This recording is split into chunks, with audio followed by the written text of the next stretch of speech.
Las Vegas. Welcome back to Vegas Realty Check, your local Las Vegas real estate news show with Trish Williams and Tiana Carroll. Here we are. Here we are. We're back Happy New again. Year. Happy New Year. We are in 2023. We haven't seen y'all since last year. It's been a minute.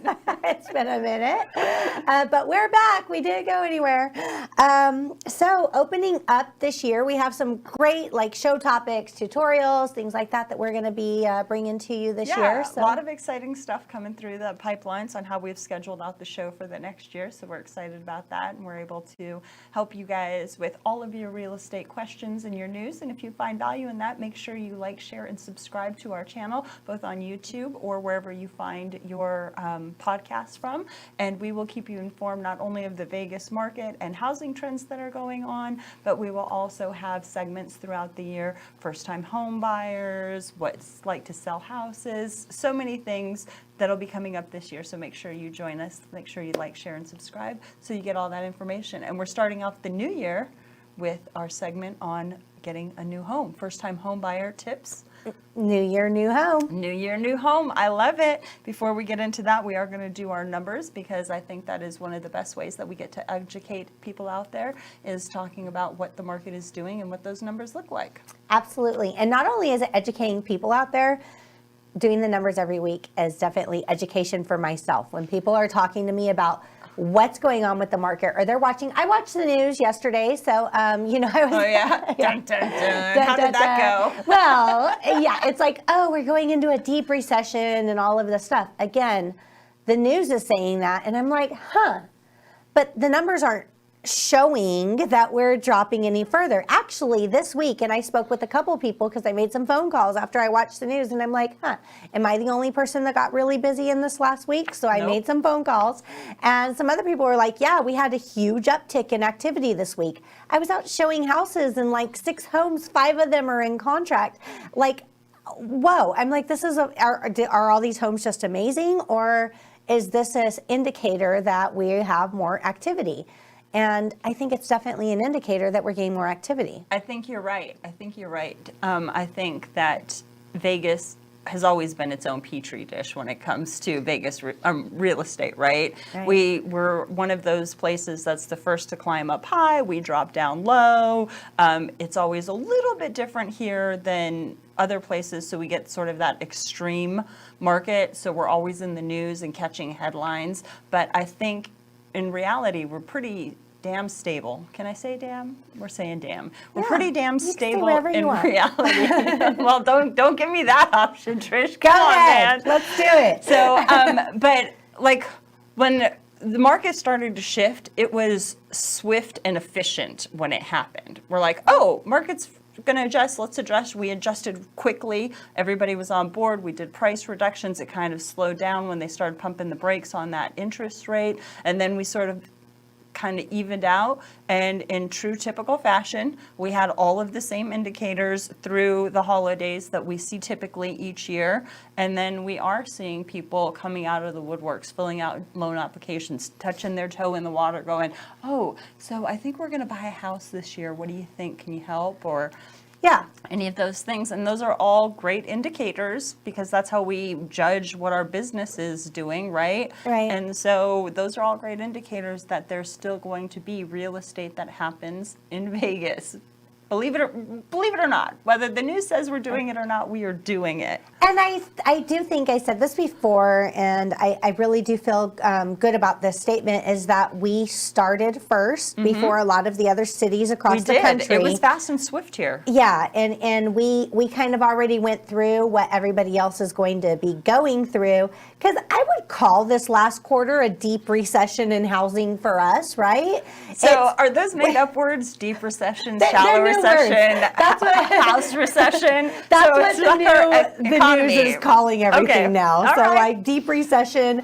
But I would call this last few months, because we literally went from 3,000 to 4,000 sales a month down to 1,500 is where we were at. That was our lowest month so far. I mean, we don't have our official numbers for December of 22 yet, we'll have those next week. That's next week. So come and join us next week. Yeah. That's like, share, subscribe. No, I'm just kidding. Next week we'll have the official numbers, but 15 was November, and that was the slowest month. Yeah. And that was all after we've corrected through that September, October. We came into August, September, October. Vegas was like, nope, we're not going to mess around. Let's just fix it now and be done with it. And it feels like that's what we did. Yeah, I think I've been saying this, but I don't think that we're going to see any more adjustments or, substantial drops in prices. Besides someone had mentioned, one of our listeners, thank you, he's a new follower, thank you for watching. Hey, welcome to the club. Welcome, thank you, we're glad you're here. But he had mentioned that he still thinks that we have another adjustment of approximately 10% based off where list prices are. However, my response to that is that 10% adjustment of where list prices are is really kind of already taking place, because the price you see listed, when you add in the concessions and people are offering under in a lot of cases on the list, we're getting that adjustment. At the end of the day, the sold prices are giving that extra adjustment. So I really think that we have that accounted for as well. So we'll see what the year brings. Well, I think there's always going to be ups and downs in real estate. Do I think there's going to be another extreme down, like the extreme down we just experienced? It's possible. They are going to change interest rates again.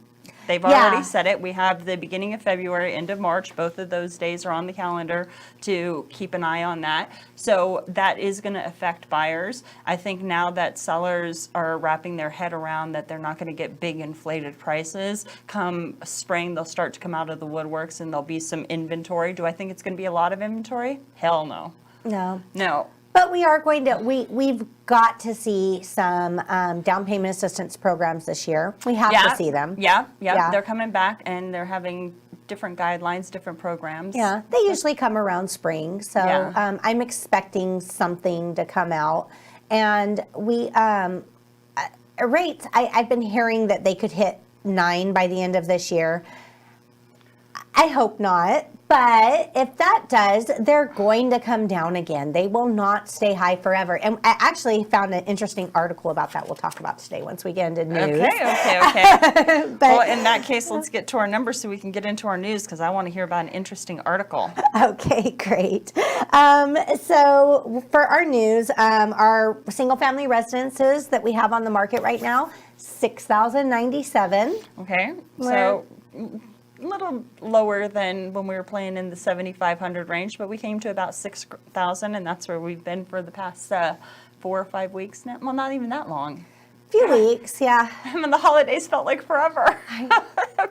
But for a few weeks, we've been playing in that just about $6,000 range, and then we're not seeing much in the way of price reductions the way we were 3-4 months ago. Yeah, when they were in the thousands. Right, when we were $1,400. No, 12 to 1,400 reductions each week. It's not happening right now. We had a 588 this week. Yep. So, and then 457 sold. So that would be 12, 6. You're like, wait, 5, 10, 15, 20, about 2,000. Yeah.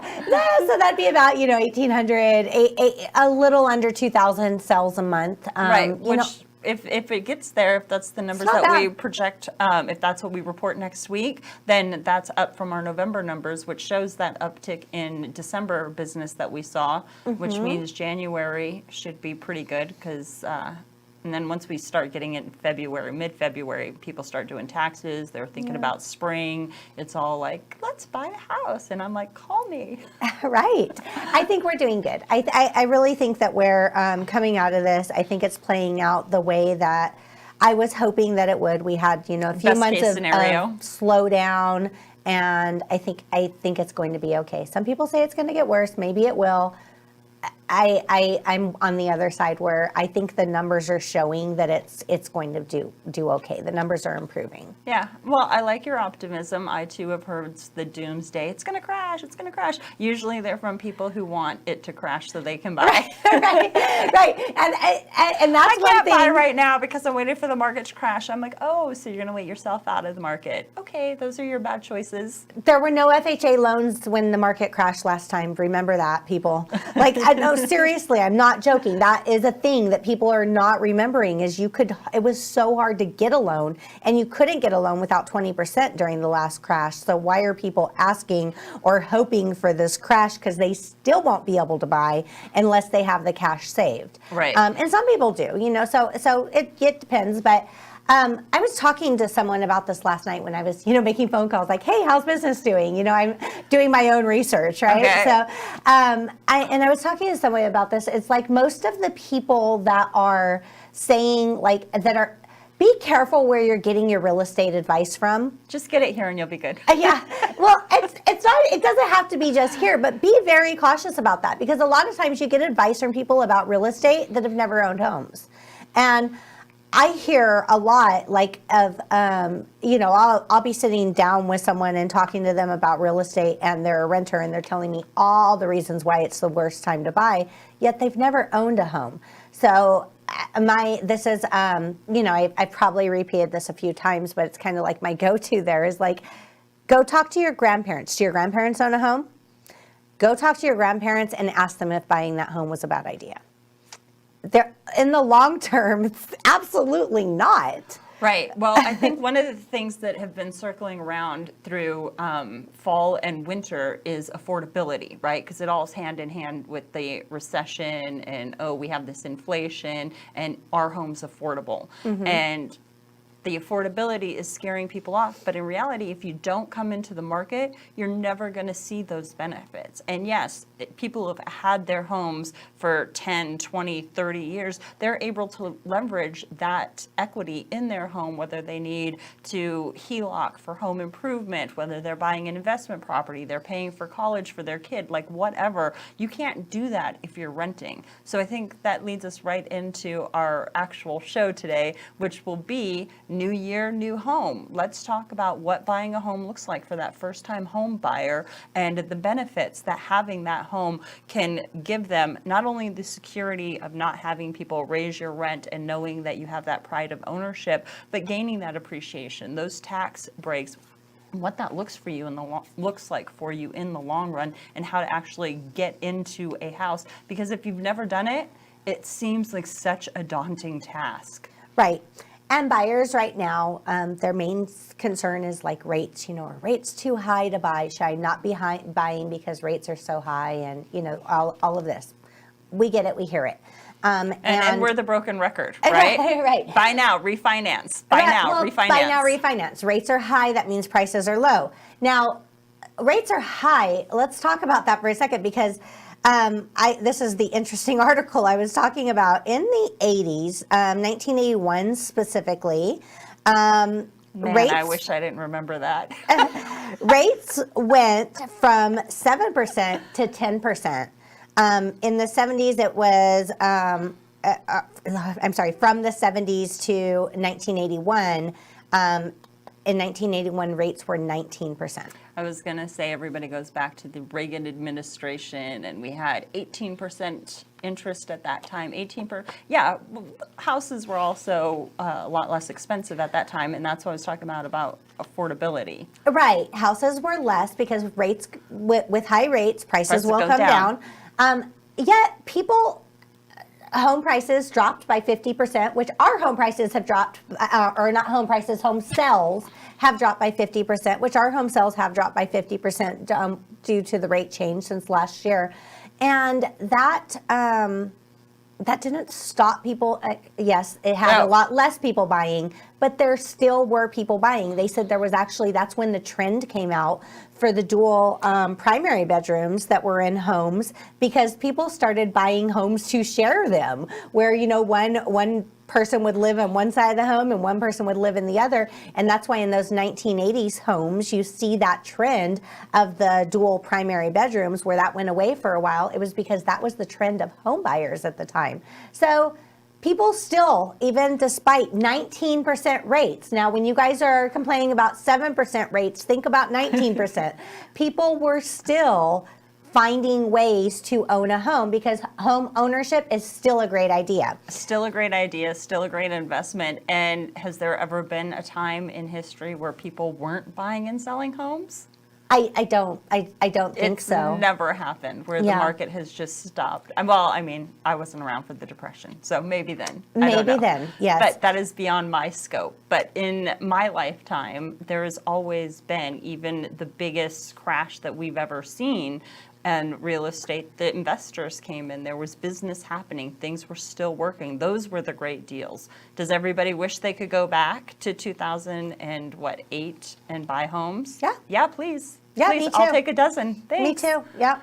It was a crazy time, and bad idea not to buy during that time. But even then, I remember looking at homes being like, is it the right time? I wasn't in real estate then. I wish I would have known then what I know now. Well, but yeah, everybody would Yeah. want to be a Monday morning quarterback for that. shoulda, coulda, woulda. Yeah, exactly. I wish I had them all. Yeah, absolutely. However, FHA limits just raised to $494.5 from $420, so that Yeah, helps that was a on nice jump. purchase power. FHA loans, we'll go into that. Like on buying Okay. your first home, first step on buying a home, I would say the first step is committing to buying your home and firing your landlord. Okay, so that's also the top of my list, Okay. right? The top of, before you even think about buying a home, you have to understand your why. Why do you want a home? Right. And if you're wanting a home because you want the investment, you want the tax break, you want security so they can't raise your rent or evict you, you just want that stability. Maybe you have a job transfer, maybe you're having a baby and you need space. Like whatever that why is, that is you committing to this. Because buying a home, especially your first time, is emotional.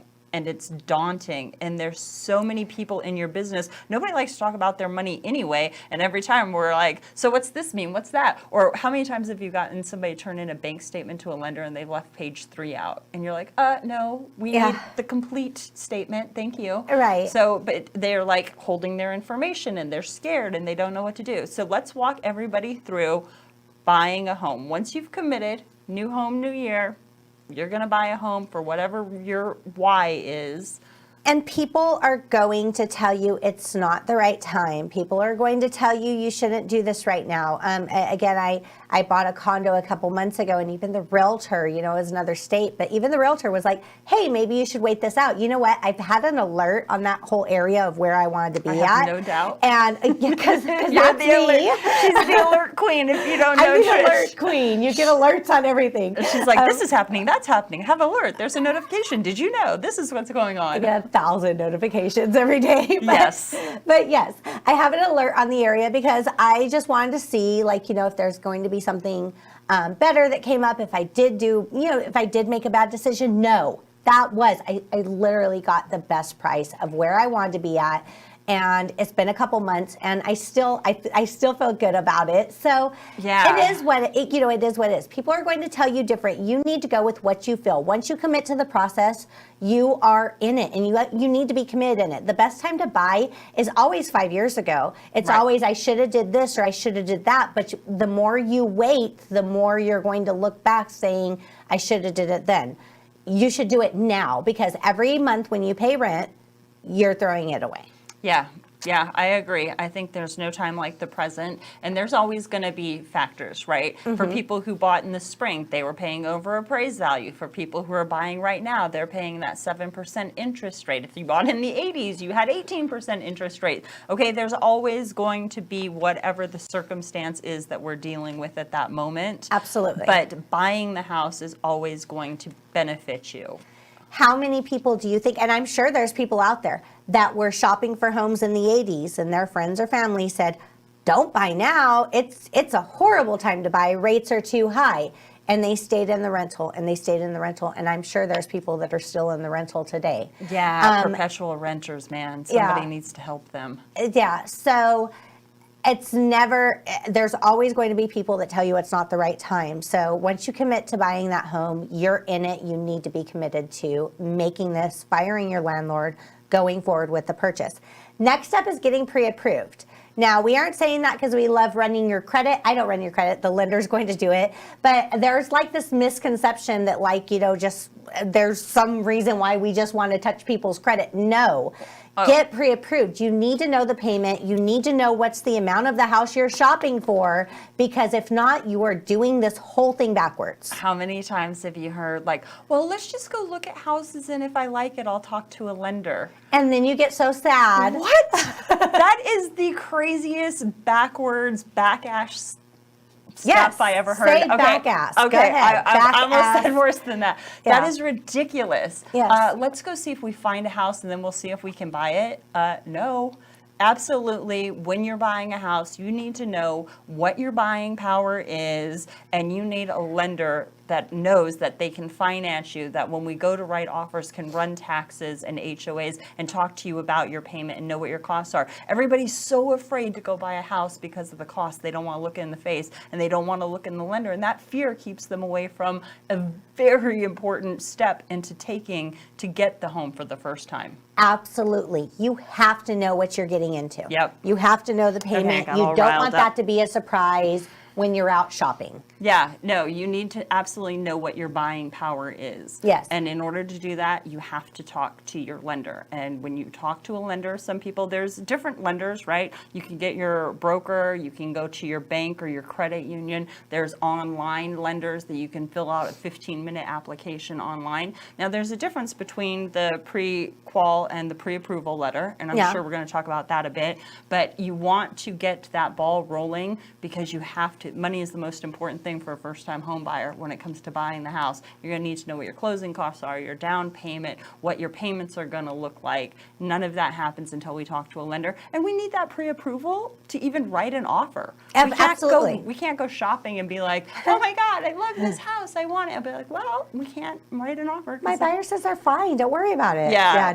My It's not gonna buyer says happen. they could do it. Just take my offer. It's fine. No, they're not taking a home off the market without a letter. Now, Tiana, do you like shoes? Maybe a little bit. Maybe a little. I love shoes. Maybe a little bit. So when you go out shoe shopping, before you go out shopping, before you go out in the store, you do have in mind what you're planning on spending, right? You have in mind, you know you have this amount of money to spend on shoes, or this amount that is a budget to spend on shoes. Right. Same thing when you're going with houses. You need to know what your budget is before you go out shopping, because if not, it's happened before. You're scrambling like, I need these, and you're gonna, either go over budget, have to rearrange the things that you're doing. You need to know what you're shopping for. Yep, you need to know what you're shopping for, and when you start the home buying process, make yourself like a little Google Drive folder or something, and throw in like your last 2 months bank statements, 30 days of pay stubs, your last 2 years taxes, a copy of your driver's license, so that way when you get to the lender, you can start the process. It's not wasting your time talking and then going and gathering paperwork and then coming back to the lender and all of that, especially in a fast-moving market. We wouldn't have time for that. Yeah. So you want to be organized. Right. You want to be organized. You want to get that stuff. And that's the basic stuff. They're going to ask you for everything else. They're going to be in your business when you get to the underwriting process. Oh, yeah. So get real used to that. But in the beginning, have that stuff prepared so that way we have an idea with that lender what we're looking at, what we can set your search up for, because that's an important criteria, besides location and your wants and needs. What are we going to pay for it? Yeah, absolutely. So next step is decide, and this kind of goes before the pre-approval in some cases. Dropping stuff here. Decide if you're going to purchase new or resell. I think this is an important thing to bring up, because when I talk to, if a buyer calls me, I want to buy a home, that's one of the first things I ask them. Are you looking for a new home? Are you looking for resale? Once we go through a couple questions, and the reason why is because before we send you to a lender, if you are going to or want to purchase brand new, right now there's so many builder incentives that they're going to offer you, paying your closing cost, sometimes rate buy downs, and those things they're going to only offer if you go through their preferred lender. So instead of doing multiple credit checks, if you're interested in new, let's see what those options are right there. Let's visit a couple of those communities and make sure we eliminate those or decide to move forward on those before we start the pre-approval process on resale, right? Yeah. Yeah. I mean, that's the way you do it. I don't really do it when somebody calls me and says they want to look at buying a house or whatever. I never really jump in to the new build, because the people who want to buy new build usually call me and say, I want a brand new house, something that nobody ever lived in. This is what I want. They're usually, new build buyers are usually, not always, but usually very decisive. That's what I want. I've purchased, used homes in the past, and now I'm going to get my dream house the way I want it, with the whatever I want on it done when I walk in. I was like, all right, so go ahead. But yes, you're right. That goes back to your why, or being committed. Like, you need to have an idea of what your goal is so we can help you achieve it. Absolutely, absolutely. So once you have your pre-approval, you start shopping. If you are going new build, never go to the builder without your realtor, because once you do, they're not going to allow you realtor representation. Person that works in the sales office is always very nice. And helpful. I love it. Yeah. I mean, depending upon the market I'm in. Yeah. I like an agent in the build. They're always nice and helpful, but they do work for the builder. They do not work for you. So if you don't have your own representation, you could find yourself in some situations that may not benefit you well. So always make sure you tell your realtor if you want to visit a new home community, or even an open house. If you're going into open houses, and I get it, it's not planned. You drive down the street, you see a sign, you're working with an agent already. If you're going to visit that open house, I tell my clients, go ahead and go in the open house, not the new home community. That's a big deal. But go ahead and go in the open house, but give them my information instead of yours, and let them know that you're already working with an agent. Yeah, that's something I do in my buyer consult too. I give them a stack of cards, and I'm like, shoppers always shop. Yes. And you're going to want to see everything under the planet. I'm not telling you can't. Right. So you're going to go to an open house, and it's going to be above your budget or below your budget, but you want to see it anyway. Go. Enjoy. Have fun. Here's a stack of cards. Tell them to call me. Absolutely. And it will be fine.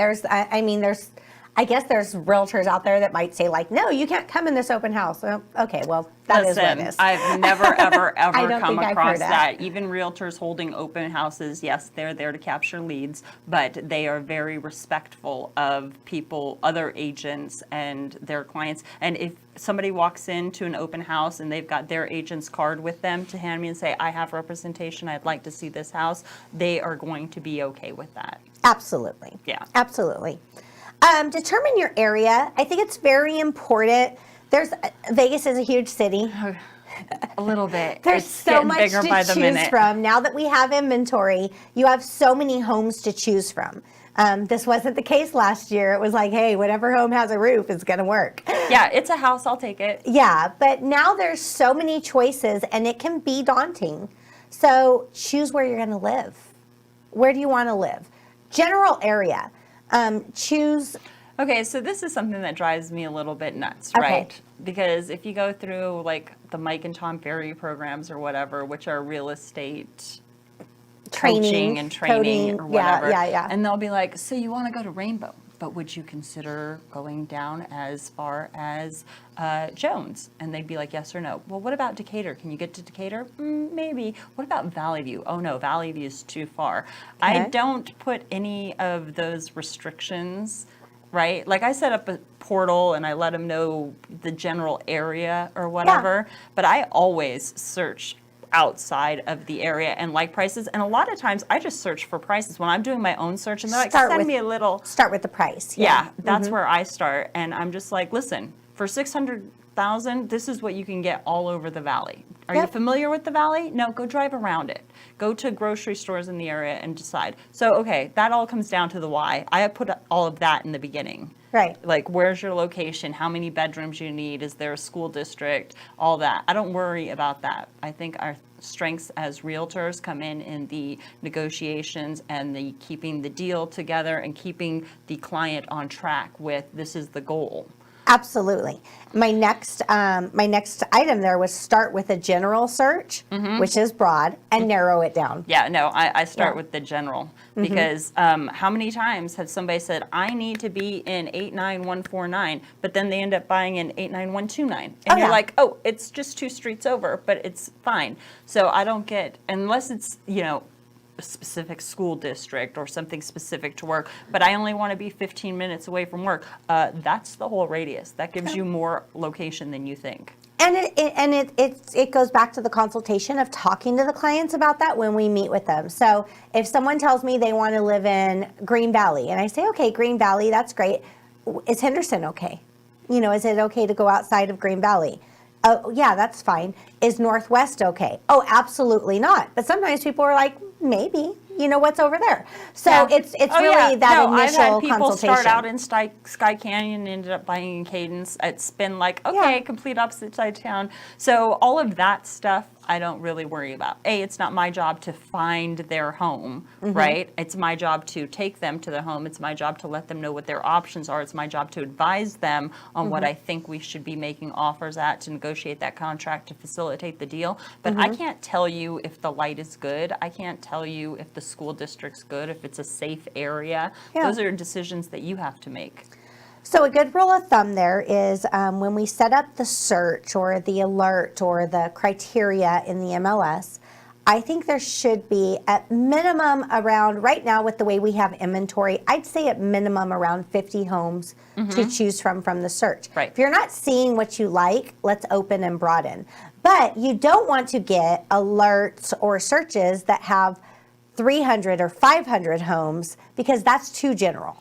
You're going to spend hours going through houses and it's just going to all start to jumble and seem overwhelming. So we want to narrow it down enough. These buyers are looking at houses not only on their agent's MLS portal, but they're on Zillow, they're on Redfin, they're on Nifty Nickel. I have a client right now who's like looking in the newspaper. I'm like, oh, snap, that's a real thing? Okay, we still do that? Yes. But yeah, so they're out there looking at everything. So it doesn't matter if I send them 2 homes or 200 homes. They've probably seen all 200 homes. Yeah. So that buyers love to buy. They want to shop, they window shop, they look at everything. I get that. But when it comes to actually buying your first home, there are certain things that you need to do. When you dedicate that home, we're not going to look at 50 homes in person. That's a waste of your time and my time. And if you're looking at that many homes and you're not making a decision, you're not clear on your commitment or your why. And it's finding out what it is that you need. Yep. Yeah. And then once you find an area that works for you and you decide, like, I want to live in this area. I've checked out all these other areas. I've drove around. I've seen spots. This is where I want to live. Go to the grocery stores. Get a feel for the community. See what kind of people are that are in the community, how you feel in the grocery store. The thing is, if you're going to live in a house, you're going to go to that grocery store that's nearby at least once a week, if not more. You've got to like the place, I guess, to be able to know that you're going to go there or not. Another decision that buyers need to think about is, do they want an HOA or not? That's one thing that you can talk about in the beginning. Are you going to buy a home that has an HOA or a home that doesn't have an HOA? There's definitely a lot of pros and cons there. We aren't going to go all into the pros and cons. We right actually now, have a whole episode on HOAs from last year. You can go search that. Yeah, and we could always talk about that again. Turnkey or fixer-upper. Yeah. If you're buying a home with financing, fixer-uppers are limited of what you can do, right? Yeah. But if you want a home that's turnkey, move-in ready, there's pros and cons there. Now you can get fixer-uppers and stuff with FHA loans. There's just certain things, and I write them into my contracts about smoke detectors, painted eaves, straps on the water heater, because those are all going to be things that an FHA appraiser is going to call out for that loan. It can't have any substantial roof damage. But there's certain things, there's certain things like it has to have a floor. Carpet, or not carpet or flooring. Right, there has to be some sort of flooring happening. It can't just be raw. Right. So those are certain things depending, but usually those fixer-uppers and people who are doing that, they're going into it for business, so they're hard money loan, or they have investors, or they have their seed. They're usually not first-time home buyers that want fixer-uppers. First-time home buyers are usually like, I need a space and I want everything to be done and I want it perfect in the perfect location and I only want to pay $100 a month. Right. Yeah. Okay. So besides being delusional. Well, if you're quoting like Dave Ramsey gives a lot of financial advice. in his Financial Peace University. He quotes that you should buy the home with the ugly wallpaper, the home with the green carpet and the flower wallpaper, and the one that nobody wants. You can negotiate the best deal on. Does it have great bones? Is it in a good neighborhood? That might be an option if you're willing to do it. Some buyers are like, no way, I'm not going to go in there and do all that stuff to that house. It's not even worth it to me. Some buyers are like, yeah, I'm going to be at Home Depot every weekend, save some money, get the house that I want, and make it the house that I want. So really, that needs to be a conversation that we have when you're out shopping for homes. How do you want this? How move-in ready do you want it? Yeah. Yeah. Yeah, and I think that during the shopping process, that's when people sort of reel in and get slapped in the face with reality and be like, oh, so I can't get a 3-bedroom, 2-bath granite countertops with a pool in Summerlin, no HOA for $200,000. Yeah. Yeah, no, you can't. That's not a real thing. Yeah, absolutely. Those are all conversations you want to have before shopping, so you're not finding that out while we're out looking. Yep. So once we sort of narrow down all of the things and we do the shopping, because right now we're talking about location and fixer-upper and this and that, the actual buying process when we go out and we shop really kicks off once you're making an offer. Yeah. And making the offer is the second scariest thing for a buyer to get to besides talking to the lender. First, they drag their feet. They don't want to talk to the lender. Let's go look at houses first. If I find something, I'll talk to a lender. No, we're going to find out what you can buy so that way you know what your options are. Absolutely. Then we get that. Now we're out shopping. We've picked the right location, the right house. We've made some concessions, so it's not going to be fixer-upper. It might have ugly wallpaper in the bathroom, but we can live with that. Then we need to make an offer. And they drag their feet and they get scared because that offer is sort of committing to the process then, right? Yes, and making an offer, we need to know price. We need to know terms. How long is it before you can close? Right. What's the amount of the offer we're going to make? And then what concessions are we asking from the seller? Most offers these days are asking the seller to pay some closing cost or some rate buy downs or hell, anything in some cases. Right, all and of this it. is where your agent is going to be a benefit when you come to the offer price because they're going to know, or they should know, if you've interviewed agents and you've talked to them about the market and they've talked to you about houses, you've seen houses with them, they should know what that market is like and how to put you in the best position to make the strongest offer. Like right now, I have people who want concessions and they want to knock down list price and they want everything under the stars. And the people who are getting greedy and the ones that I tell them, I don't think that offer is going to be accepted. And they're like, oh, but they'll counter it. And I'm like, yeah, our sellers really aren't in a headspace to do a lot of countering. They're kind of beat up right now. Yeah, and so it depends too on days on the market. There's a lot of factors. Yeah, there's a lot of factor, and your agent will be able to advise you on that. And taking that advice and writing those offers, if you love a home, then write an offer that shows that you love the home. Right. Yeah.